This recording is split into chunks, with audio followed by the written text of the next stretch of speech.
If you currently have a detailing business, or you're thinking about starting your detailing business, or you just started your detailing business, then you'll eventually come into this situation where a potential customer or an already existing customer wants a discounted rate on your services, or simply wants to negotiate a lower price. So when you find yourself in that type of scenario, what do you do? That's what I'll be covering in this video. Now, if you have started your detailing business, or you're thinking about starting, check the description box down below for a customer intake form that I created, so you can easily jot down the customer's information to help you sell better and to help you get their information. Just check the description box down below. So there's going to be two groups that this will essentially fall into. You have those detailers that are just starting off, and then you have the other detailers that are maybe somewhat already in past the beginning phase, a bit more established, and already have a steady stream of customers coming in. So for the beginner detailers, for you guys that are just starting off, that don't have any or at all customers, and are barely getting your feet wet with experience with actually servicing customers, when you start to talk to these customers, or potential customers I may say, then sometimes and it's very common where, you know, if you say, hey, I charge $100 for X servers, they'll say, hey, can you do it for 80? Can you do it for 85? Can you do it for 50? You know, the detailer down the road is doing it for 20 bucks, for 50 bucks. So what do you do in that situation? Because number one, you don't have many customers, you don't have much traction going on, and you want to get customers, you want to get traction. So you don't want to let this customer just go away from you, because you want the experience, you want the money, you want to feel, you know, it'll give you a good sense of confidence to really, you know, get a customer and actually service them. So there's a lot of things going on in your head. So if you're a beginner detailer, then I would say it's okay to reduce your price if that's what the customer or the potential customer is asking for. Now, there's a few things you need to keep in mind before you just drop every single price that you have to every single customer, every single potential customer that's asking you for a reduced price. Number one is you really need to know the type of value you are providing, because more often than not, you'll be more expensive than what the customer was expecting to pay for, and that's absolutely okay. But you have to have the self-confidence in yourself and your skill level to be able to say, hey, I charge this amount. So whether it's, you know, you want to average out $20 an hour, $25 an hour, $35, $45, $58 an hour, you have to have that self-confidence of saying, hey, I know I'm great at what I do. I offer great customer service, I offer a great customer experience. I know I can solve the problem that you're having because I have the skill set and the experience. So I know what I'm charging is worth the price, even though I am 3 times, 5 times, 10 times more expensive than, you know, the other detailers around my area. I know I bring that value of professionalism that not many other detailers will have. With that being said though, if you don't have much experience under your belt as a business, maybe as a hobbyist doing your own cars, friends and family members, yeah, sure. But as an actual business, you may not have that much experience under your belt. And it's not so much of just detailing the vehicle when you're doing it as a business. It's, you know, did you get there on time? Did you communicate with the customer on the process you're gonna do, on how they're gonna pay, how much, how long? So it's an entirely different experience aside from just detailing the vehicle. So for a wash and wax for an interior cleaning, let's say you're gonna charge $180 just for a wash and wax on the outside. It's gonna take you 4 hours. And the customer's saying, oh, that's a little bit out of my budget. Could you do it for $160? Don't think you're gonna say, well, no, you said, you know, I'm 180, so I'm just not gonna do it at all. There's two directions you can go with this. Either one, just say, okay, that's fine, you can do it for 160 and just go on with it, right? If you're just starting off, $20, okay, I mean, yeah, you can say about the principle and that, you know, you don't want to attract the cheap people, yada, yada, yada. But in the beginning phases, you don't have much going on, so I would say it's acceptable to be just, you know, okay, I'll do it for that much because I'm just beginning, I'm still learning, yada, yada, yada. So I would say that's acceptable, that's okay in the beginning phases.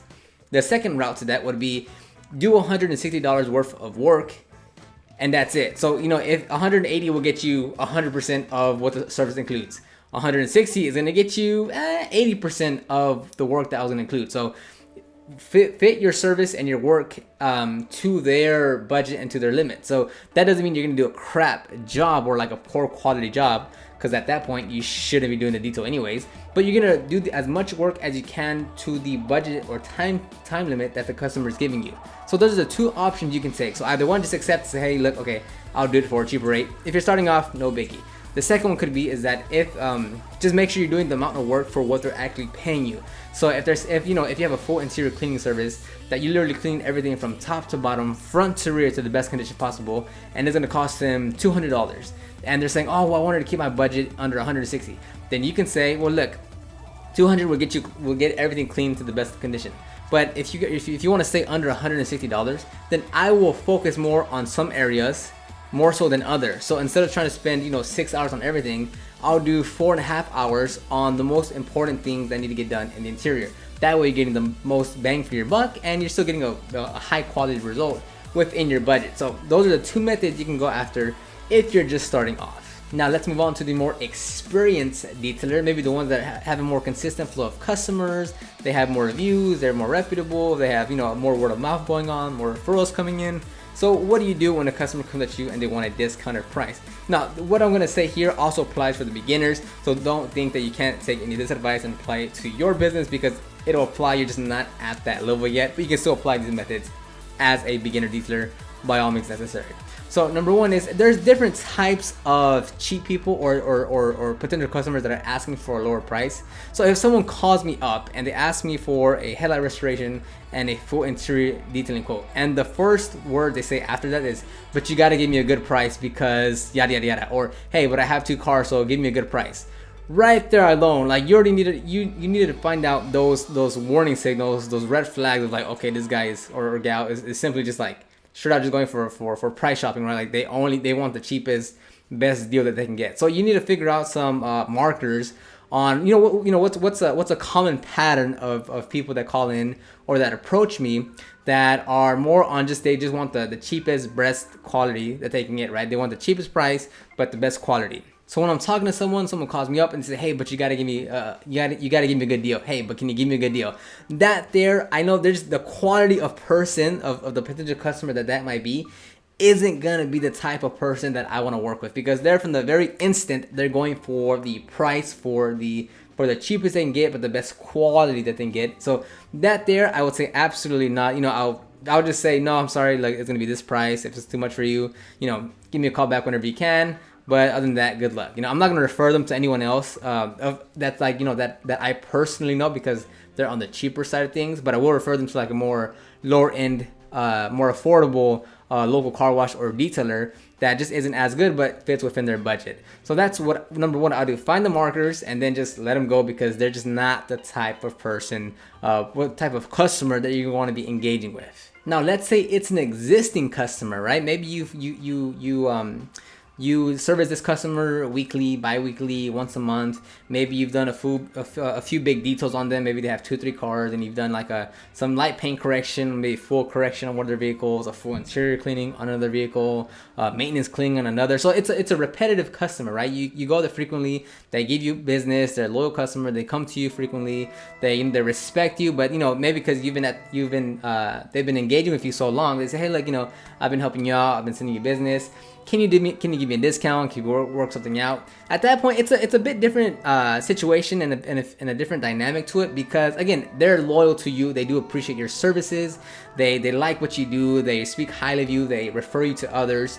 But now they're just saying, hey, look, we have a relationship here. Obviously I'm loyal to you, so can we work out a price, or can you give me a discounted rate? So that's a different situation, because obviously they want to keep you there, but at the same time they want a better rate. Now in that situation, I will give them a special price. Now it's not going to be like, hey, I'm going to knock off 15% on every service or anything like that, but it will be something to show my appreciation to them as well, because yes, we can provide a great service. Yes, we provide a great customer experience. Yes, our quality of results is great.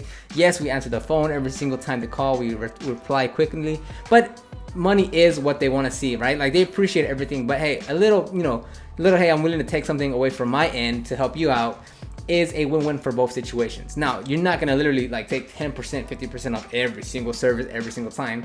nothing at all. And I'm not gonna give you specifics on what you should do because every business owner, every detailer is going to approach this differently. But what I will say is, yes, I will give out special pricings, not on every service, not every time, but I will give some special pricing or discount or deal or something if it's obviously a loyal repeat customer that really appreciates the services that I offer. Now, it can either be a discounted rate, maybe a specific number or percentage off a certain detail, or once they meet a certain threshold of numbers of details, then they can get that special discount or price reduction, or I'll just give them a free detail altogether. And this will be like a maintenance wash or a basic interior and exterior wash. Again, that's just my personal take. I'd rather just give them a basic wash and a basic interior cleaning if the car's already clean and stuff, and I probably maintain their vehicle on a bi-weekly basis, then yeah, I wouldn't mind giving away a free service, free wash, free interior after X amount of months or weeks or times they've called me out. Or, you know, if their interior is really dirty, or if they have leather seats and they haven't been cleaned, then I wouldn't mind saying, hey, look, on the next time I come out on, you know, next Thursday, I'll go ahead and clean down your seat, your driver's seat, and a dashboard, and it's gonna look 10 times better. You know, that's acceptable to me, right? Like, yes, I know there's a lot of, like, you know, you gotta really hold your quality to a high level. You know, don't discount your work, don't give your stuff away for free. But when it comes to customers and they legitimately have a good relationship with you and they're loyal to you, then yeah, there's definitely some flexibility there to really accommodate the customer, because they're paying your bills, they're showing you they're appreciative of what you do. So it's okay to show that love back and say, hey, look, I'm willing to do something free because I appreciate you as well. So hopefully this video gave you a bit of information on what you can do, whether you're just starting off or you're a bit more experienced and have things going, when a customer, potential customer, existing customer comes to you asking you for a reduced price or a discount on your services. Now, there's, you know, dozens of situations that you can run through your head that I didn't cover. Of course, I'm not going to cover everything, but hopefully just gave you a bit more knowledge to think about it differently. Now, again, if you want that customer form, as I mentioned in the beginning of the video, check the description box down below. I personally print it and laminate it and write on it with a dry erase marker. That way I'm not printing out dozens and dozens of these sheets, and I can just keep on using the same one over and over. So it's super helpful. So check the description box down below for that. But other than that, go ahead and leave your comments as always in the comment section below. Let me know, you know, what you do when a customer comes to you with a discount, or a potential customer comes to you asking for a reduced price. Again, when someone says, hey, but you got to give me the best deal, that ends it for me right then and there. I don't want to engage with that person, because I know down the road they're going to give me more problems and are always going to be asking for a, you know, cheap or reduced or discounted price, as opposed to someone that's paid me my full price for a few months or years even, and at that point they're asking for some reduced price or some special pricing. Then yeah, I'll be okay with giving them, you know, being flexible and giving them some type of special pricing. So leave those comments down below, like this video, subscribe, and then I will see you on the next video.